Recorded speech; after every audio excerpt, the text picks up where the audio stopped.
السلام عليكم ورحمة الله وبركاته. سؤال شادي ودي صاحب وحا عبار بانو هذا الشغلي أنا جاي جدي دي أنا كود شغلني هوشة إياه لسيدة كونسلكا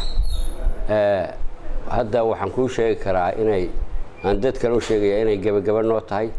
عادي عاد بعدت كنا وحول يريان بوق بدني فرنتي متشرو أنا بوق قليل منه waxa hadda maanta waxa noogu dambaysa gabagabadii way noo taagan tahay kala saaridii baanu maanta hadii ay kala xuraynaa dabeedna waxa noogu xigi doona imtixaanaadkii iyo wixii dadka in badan baan la hadalno waxaan wadada aan ku soo celin keena inay keeneen oo mareynaya aad bay ugu mahadsan yihiin waxay haatan ka mari waayeen waa ku soo celinaa wali chance bay haystaan oo ikhtiyaarkoodii bay ku keeni doonaan marka waxaan dadka u sheegayaa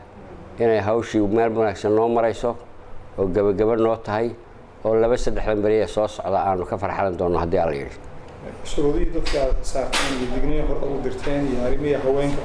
waxa soo dhan